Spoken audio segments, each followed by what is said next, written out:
Welcome to another episode of New Jersey Paranormal. I'm Chris, and this is my team member Tanya.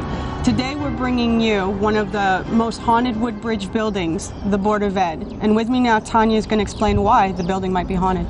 The Board of Education building was built in 1876.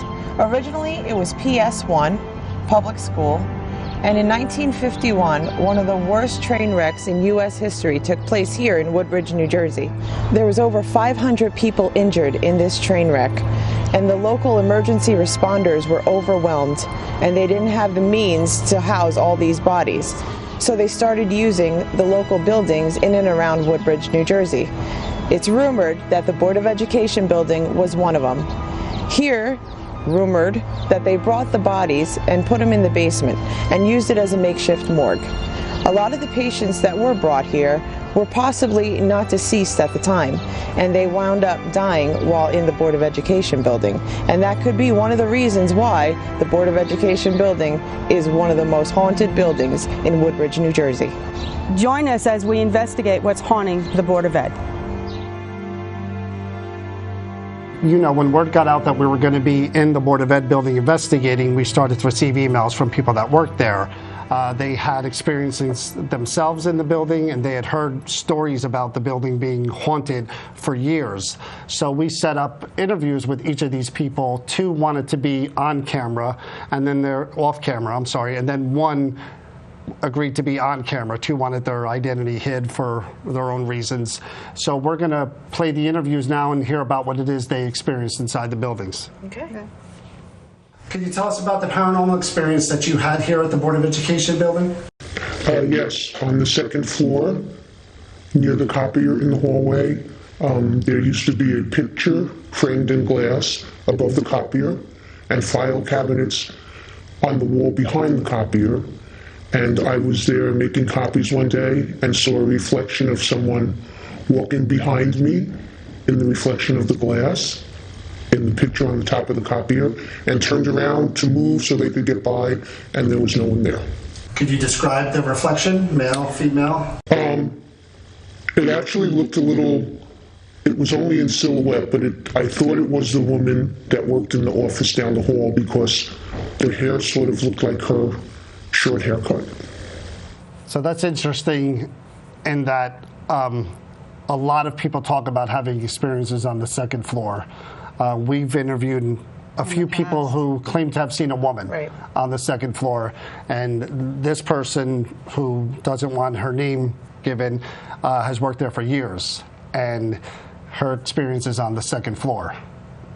Which pretty much ties into what we experienced on the second floor. Second floor was crazy. So I went and asked her, because again, she's been there for years, if she knew of any other stories about the building, if anybody she had worked with had had experiences there, and she told us quite a few things that she had heard about. You've worked here many years. Yes. Have you heard stories from anyone else about experiences that they may have had here? Yes. I've heard of one person on the second floor seeing a woman on a Saturday when no one else was in the building and following that woman down the hall into an office. And when she followed her in there, there was no one there. I've heard a young janitor that doesn't want to work at night here because he had an experience about something coming off the wall and rolling down the hallway. And he's too afraid to come back at night when there's no one here. And another one, someone down here in the basement that saw a black shadowy figure walk between two of the poles that hold up the building. So she references the second floor, the basement as well. Lots of the clips and the evidence that we captured was in these two locations. And another thing that she mentioned that kind of struck me was the janitor, who didn't want to work there anymore. The article that's in the Board of Ed on the wall, right there when you enter the building, is about the building being haunted, and most of the quotes are from the janitor who retired from that building. So again, that's impressive. So interview number 2 was with another woman, worked on the second floor. Second floor. She's another person who's been there for quite a few years, doesn't want her identity known. She had a few experiences herself.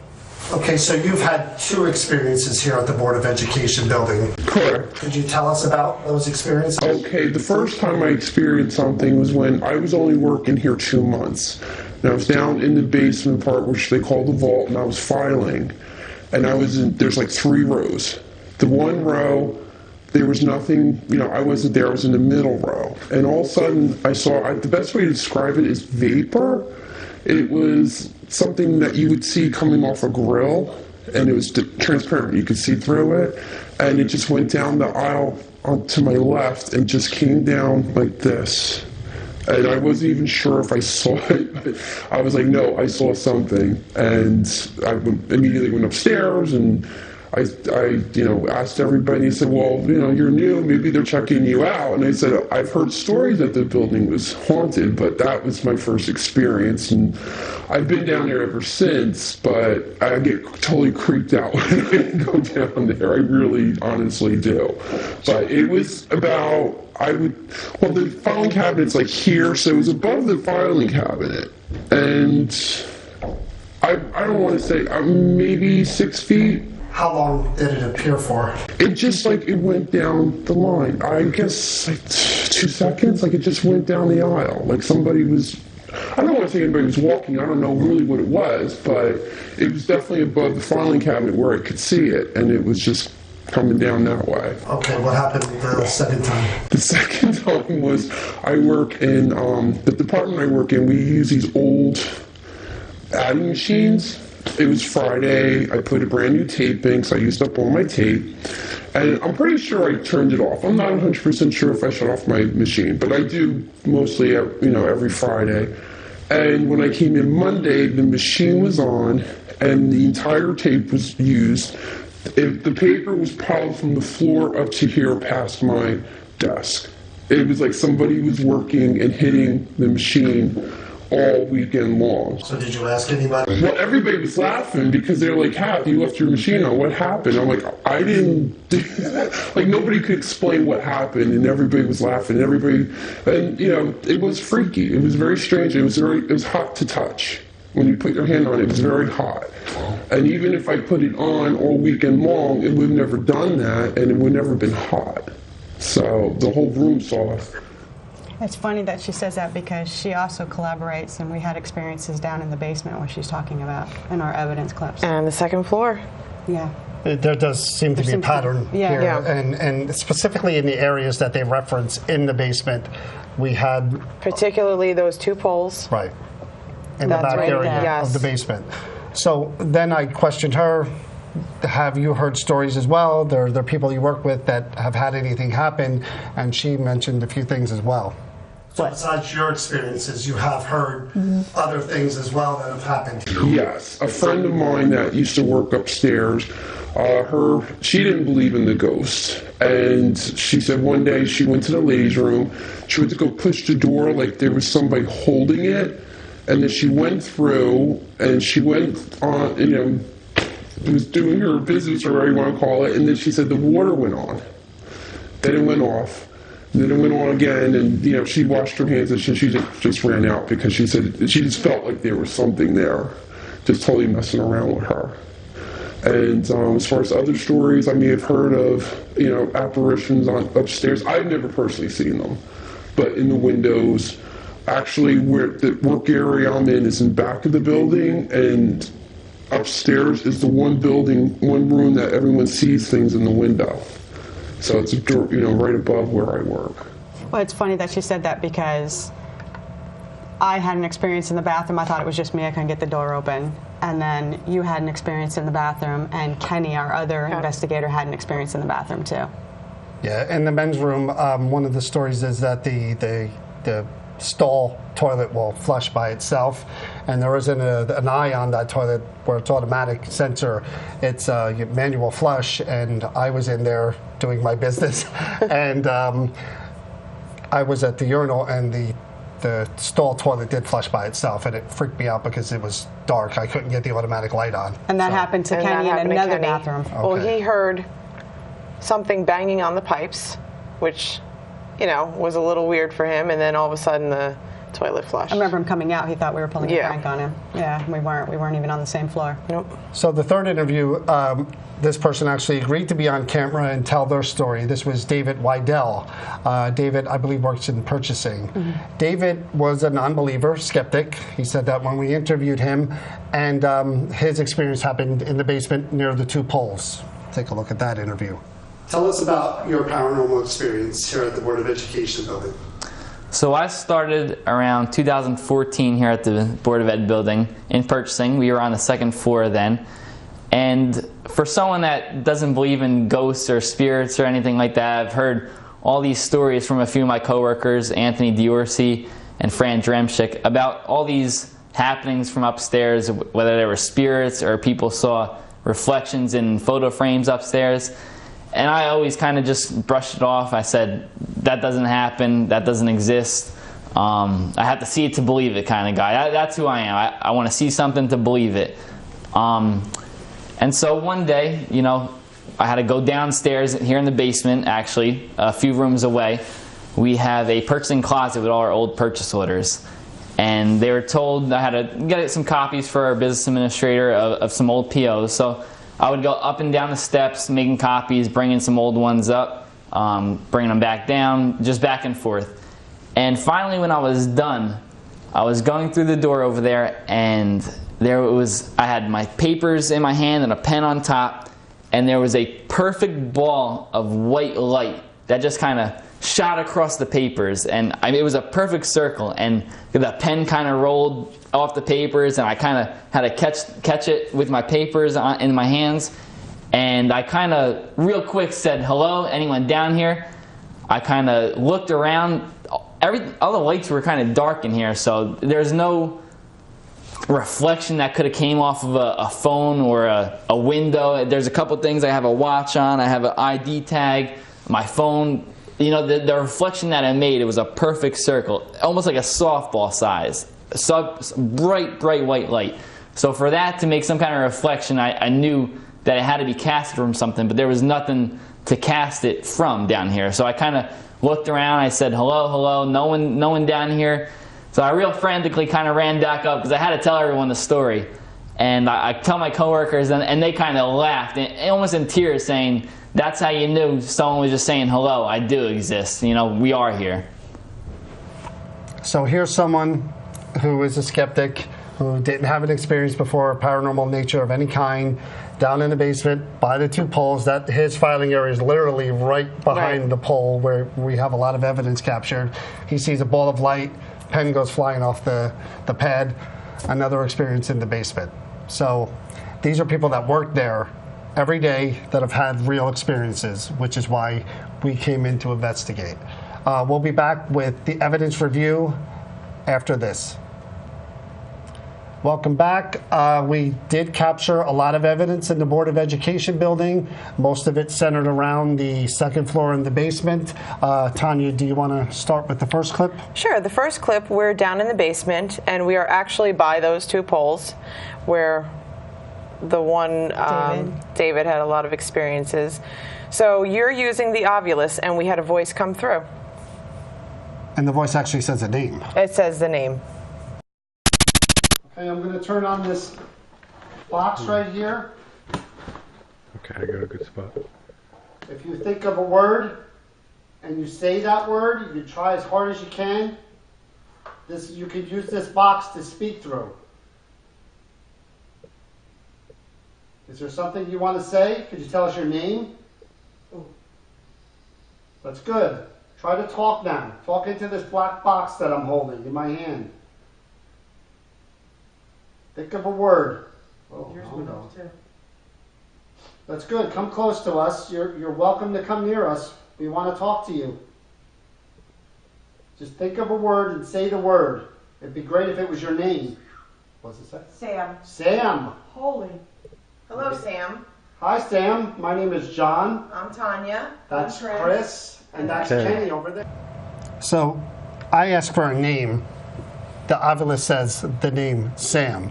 What the Ovilus does, is it takes measurements of the environment, measures the EMF field, and there's a dictionary inside the word programmed in of 2,000 words.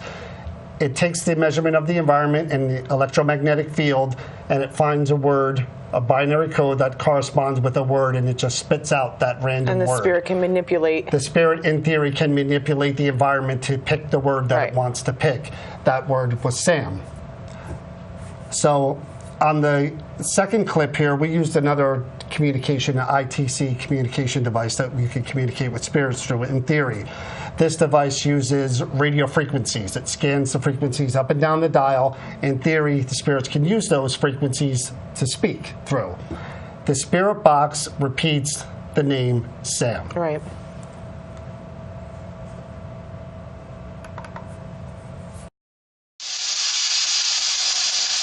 My name is John. Can you say hello, John?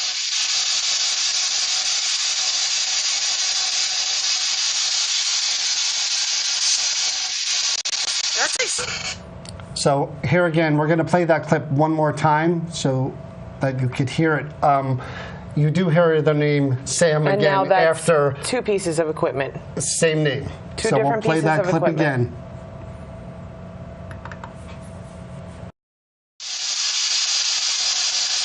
My name is John. Can you say hello, John?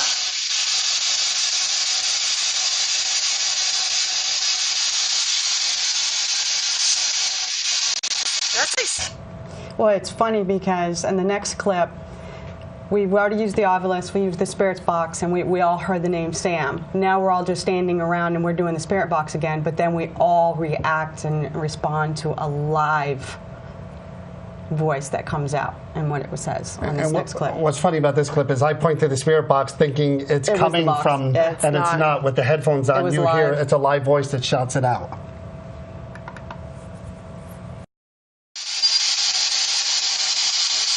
What was that?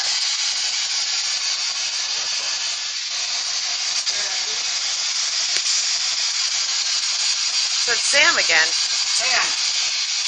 Sam, say hello. We're going to listen to that clip again because in the beginning, Tanya hears it say Sam once, and then it repeats it again, and she reacts to it.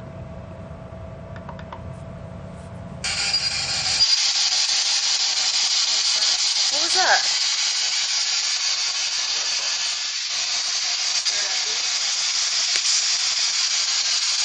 So it's Sam again.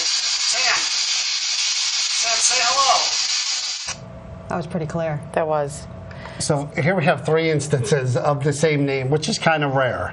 I did research the names of the victims of the train crash, and there wasn't anyone named Sam on that train as far as I could tell. Who Sam is requires some more research, but that was 3 times where the same name came through, and that is rare. This next clip, we are in the basement again, and me and Chris are again by those 2 poles, and we were getting K2 hits, and the K2 meter is a device that uses electromagnetic fields, and when a spirit is said to be near and giving off electromagnetic energy, it causes the lights to fluctuate on this device.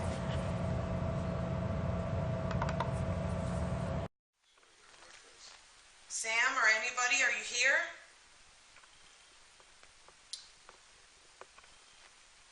They say that there's a female down here too. Is there a female down here? Oh. Hi. And there is the first instance, I'm sorry, of a female spirit, of interaction. Now, they claim to have seen a female spirit on the 2nd floor. That was our first kind of indication that there may be multiple spirits in this building, which I believe anyway. The next set of clips that we're going to show all take place on the 2nd floor, where I've had a lot of experiences on the 2nd floor. I think we all have. Oh, yeah. This clip here takes place in one of the offices. I've actually have K2 meters, which measure electromagnetic fields, and I also have a trigger object. Now, a trigger object also reacts to changes in the environments, changes in the electromagnetic field. I have this set up to where it's a stuffed animal, and if anything were to touch that stuffed animal, you're getting this little box is going to beep and go off. So here, something approaches and not only makes our K2s react, but it also seems to be touching the stuffed animal as well.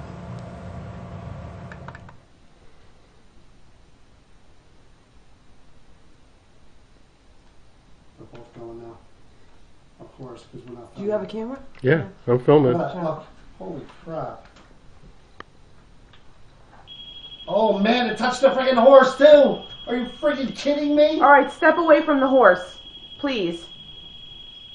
Oh, and the K2's going off. The K2s are going off. All right, hurry up. Sorry, I don't mean to be like. No. Oh my God, are you freaking Did you kidding get that, me? Kenny? Yeah, I got the whole thing. So there you see that not only one device reacts to now something, interacting with it, which it seemed it saw the stuffed animal and tried to touch it. So now we have communication going on the second floor. And in this scene, we actually use a REM pod, which is kind of like the K2, but with the REM pod, it actually it gives off an EMF so that something can draw energy from it, and when that happens, it actually lights up and it makes sounds. And this one just happens to be musical.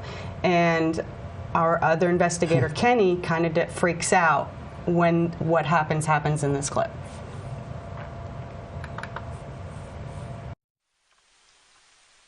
Are you the one that yelled in John's ear?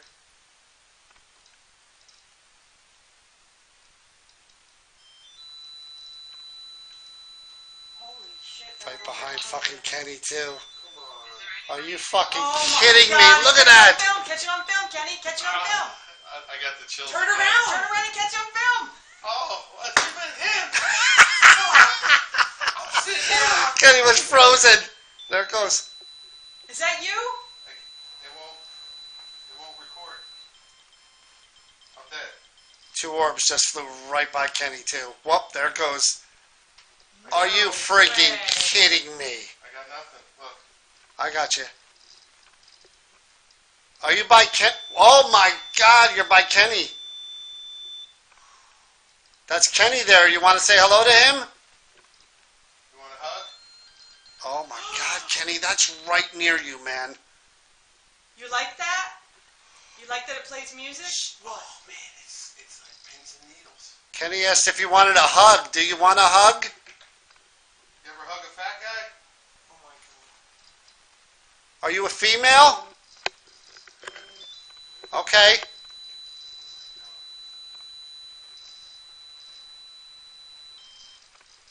Do you like Kenny? Of course. That's right, make them all go off. And the K2 is going off at the same time on the desk. Yeah. So you like Kenny. Kenny's someone that you can relate to? Does he look familiar to you, like somebody you know? Well, I wish I had this one. Do you think he... Okay. Do you think he's handsome? I think it's just having fun with that. I really do. I think it's just having fun with that box. Can you step away from it? Oh no, it's right by him, whatever it is. Real quick, I don't know if you guys noticed, the camera went dead that he was using, so it drained all of the battery, and that was a new one we just replaced. He mentioned how cold he got, and he had goosebumps on his arms. So there were several things that were going on at the same time. Even the K2s were going off on the desk. Even better than that was the fact that he just froze when it started to go off. So on this next clip, Kenny tries to debunk and prove that it's not his equipment that's setting it off. He walks around the REM pod, and nothing. He actually waves his arm. He waves does his a lot arm. of He tries things to do anything to get it to set off, and it doesn't. Not Tries until to he debunk it, walks yeah. away. You know what I mean? Yeah, but I mean, like, look, the camera won't trigger it. Like, me walking by. And it killed your camera, didn't it? Seemed to really like Kenny. It's on now, but the lights are dead. It seemed to really like Kenny. Let Kenny know that you're still there. Okay, there you go. Okay. Likes Kenny. So again, when you have interaction with a certain person, you try to use that. You try to use whatever resources you can. Right. Seem to be interacting with Kenny, so I ask, are you following Kenny around? And again, we get a reaction with the piece of equipment. Have you been following Kenny?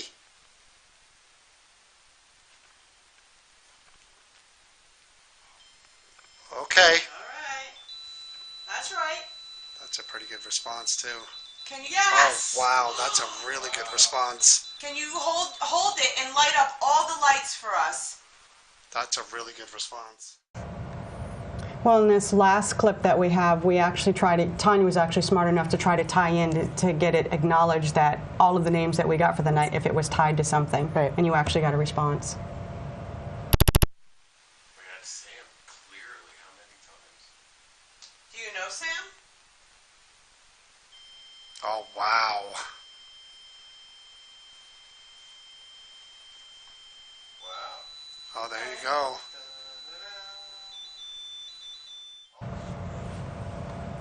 So there's a lot of evidence in that building, a lot of personal experiences, a lot of stories. Again, for me, that is definitely one of the most haunted buildings that I've been in. And that's not a word we label lightly. Right, we don't use that word lightly when we go into any buildings, but the name Sam just kept coming through, different instruments. There was a female. There was a female there. You know, Kenny, again, was experiencing a lot of different things, and when it happens, you use that over and over, Right. and you'll use whatever objects you can. If they're communicating through the music circle, the Ovilus, the REM pod, you use whatever resources that Right. you have. But definitely a building that I would go back into again and again. Definitely a building that I would like to research further. That's a building that we've had celebrities in, and they've had activity, they've had personal experiences. Definitely probably the most haunted building in Woodbridge, for sure. Definitely. So we will be going back in there again, I'm sure at a later date, to try to capture more evidence, to try to hear some more. Did we find out about Sam? Exactly. Sam is a definitely name that we're going to research, try to find out if he was related to the building in some way, shape, or form, and try to figure out who the female may be and how many spirits, you know, are there, for sure. Thank you for watching this episode of New Jersey Paranormal. We'll see you next time.